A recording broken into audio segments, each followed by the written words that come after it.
नमस्कार मित्रांनो, आज मी तुम्हाला आणखीन एका पुस्तकाची ओळख करून द्यायला आलो आहे. पुस्तकाचं नाव आहे माझी पाकिस्तानातील हेरगिरी. हे पुस्तक मूळ इंग्रजी पुस्तक अ स्पाय इन पाकिस्तान याचा मराठी अनुवाद आहे. मूळ पुस्तकाचे लेखक आहेत मोहनलाल भास्कर, तर याचं मराठी अनुवादन केलं आहे संजीवनी शिंत्रे यांनी.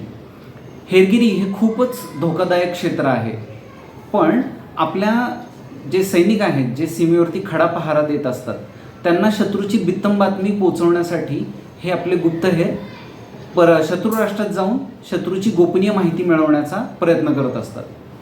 असेच एक गुप्तहेर मोहनलाल भास्कर यांनी 1965च्या दरम्यान आपल्या एका शत्रू राष्ट्रामध्ये हेरगिरीसाठी गेले होते.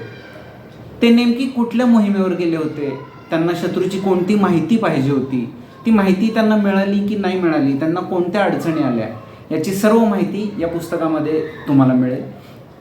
खरं तर शत्रू राष्ट्रामध्ये जाणं हे खूप धोकादायक असतं. अनेक वेळा आपले गुप्तहेर पकडले जातात, छोट्या छोट्या चुकांमुळे ते पकडले जातात, किंवा कधी कधी एक गुप्तहेर पकडला जातो, तो कुठल्या तरी दुसऱ्या गुप्तहेराची माहिती सांगतो, अशामुळे इतरही जण पकडले जातात. तरीही हेरगिरी ही केलीच जाते. ती माहिती मिळवण्यासाठी तो धोका हा पत्करलाच जातो. पण दुर्दैवाने अशा गुप्तहेरांचं कधी नावसुद्धा समोर येत नाही, कारण ते आपल्याला परवडणारं नसतं.